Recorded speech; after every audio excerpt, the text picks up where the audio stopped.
there are really threats to me right now.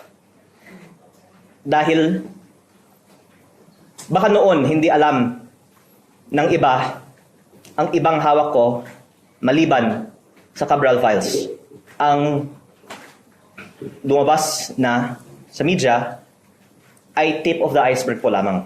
Basta wag nyo akong patayin. Dahil kung papatayin nyo ako, lalabas ang buong katotohanan ng mga ginawa ninyo sa DPWH. Ito rin aniya ang kanyang rason kung bakit tila napipigilan siyang dumalo sa pagdinig ng Senate Blue Ribbon Committee sa darating na Lunes, January 19. Hindi lang necessarily kaso, basta buong gobyerno daw ang aatake sa akin kung ako po ay magsasalita at kung ilalabas ko ang mga files na ito. Ang files na ito ay nasa mga USB at kung may mangyari sa akin, lalabas